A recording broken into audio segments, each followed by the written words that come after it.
All right, let's dive right in. Today we're looking at a pretty mind-bending idea from the work of John Rector.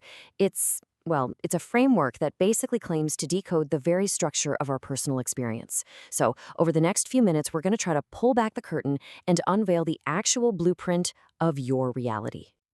So, let's start with a question I think pretty much everyone can relate to. Have you ever wondered why your reality just feels so unpredictable sometimes? One minute you're on top of the world feeling this incredible high, this moment of pure bliss or clarity, and then bam, the next you're in a deep low feeling totally confused or frustrated. It just feels so random, right? So chaotic. But what if it's not? What if there's a hidden structure to all of it? Okay, so to even begin to understand that structure, we have to start with a word we all think we know: love. But here's the twist. In this framework, love isn't an emotion at all. It's the fundamental operating system of the entire cosmos. So, this whole framework starts with this first big idea, this archetypal principle they call she. The easiest way to think of she is as the architect. She's like the source code for the entire universe. She is the immutable past, this infinite singularity that holds the blueprint for absolutely everything that ever was or ever could be.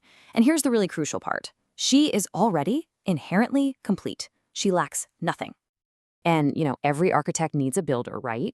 Well, that's he. Now, he is this force of pure, unconditional love. But again, we're not talking about some needy, transactional emotion. It's described as an intelligent spontaneity. He has literally zero agenda of his own. His one and only purpose is to act, instantly and perfectly, to restore her to that natural state of completeness, and he does it using the blueprints that she already provides. This quote right here, this really gets to the heart of the whole dynamic. He does not create, you provide. See, we aren't the architects of reality. We're the hands of the builder. Our job isn't to create something new out of thin air. It's to provide the energy, to take the action that's needed to bring this perfect design, which already exists in the blueprint, into being. It's all about trusting the design, not trying to invent a new one. Okay, so we've got this foundation, right? Love as this cosmic dance. Now, let's get to the central idea, because this all builds into an actual formula. An equation that governs our personal experience. And trust me, this is where it gets really, really interesting. First things first, we have to define something called the actual. And this is key. This is not your reality. This is the reality. It's the absolute, unchanging truth of the cosmos. It's that perfectly resolved state that just exists because of that dance between he and she. At its core, it's the simple, constant fact of the universe. She is complete and he loves her, period. And because this actual is a constant, universal truth, it's like a gift given to every single one of us. We can just simplify it. We can normalize it. So for the purpose of the equation we're about to see, the actual is always, always the number one. It's the top part of the fraction, the numerator, for every single person on the planet. Now, here is the most important distinction of this whole thing.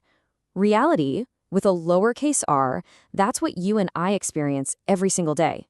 It's our personal, totally subjective experience of the actual. So it's not the absolute truth itself. Think of it more like it's that truth, but it's being filtered through your own unique personal lens. And that brings us to the blueprint itself, the reality equation. It's this simple. Your personal reality is the actual divided by your expectation. Now, think about that for a second. We already said the actual is always one for everyone. So what does that mean? It means all the variation, all the ups and downs, all the incredible highs and devastating lows of your life, they're determined entirely by what's on the bottom of that fraction, your expectation. So it's pretty obvious, right? If we want to understand our experience, if we want to change it, we have to understand expectation. So what is this engine that's driving the entire feeling of our lives? Let's break it down. Okay, to get our heads around expectation, let's visualize it as a simple rectangle. It's got two dimensions that are distinct and independent, but they work together to shape your world. You've got the base of the rectangle and you've got its height. All right, let's look at these two sides. The base of that rectangle, that's what's called the real part.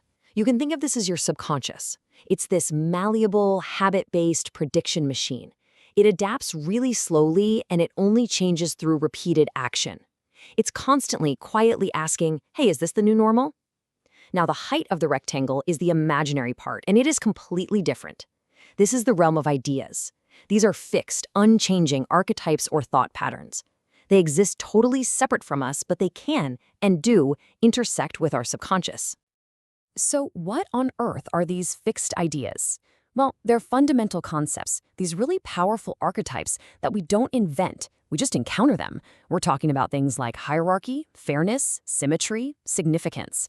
They're these powerful, unchanging patterns that when they intersect with our subconscious can temporarily but powerfully warp our personal reality. Okay, so this is the big so what question, isn't it? If our reality is defined by this equation, how in the world do we change it? Well, this framework offers a really clear path. And the key is you don't change the actual. You can't. You change your expectation. So how does that happen? It starts with a realization. That's the moment one of those big ideas, let's say fairness, intersects with your subconscious and creates this warp, this ripple in your reality. But here's the thing, that ripple is temporary. To make it permanent, you have to take consistent action based on that new knowledge. You do that enough and it leads to habitualization. The new action becomes so effortless, it's almost like you've fallen in love with the realization. And that's when you get transformation.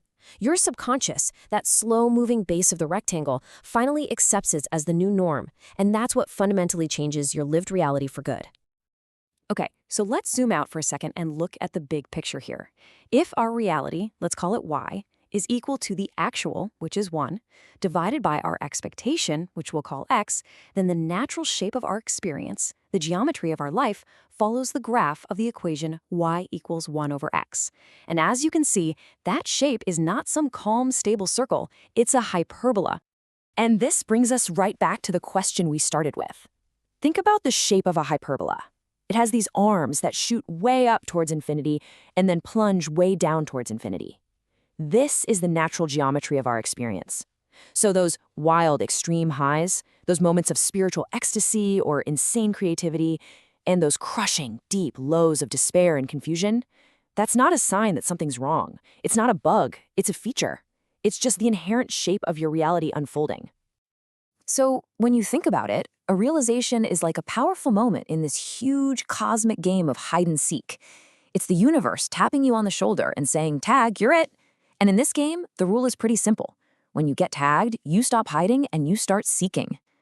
So the question this whole thing really leaves us with is, the next time a realization finds you, the next time the universe says tag, are you going to be a hider or are you going to be a seeker?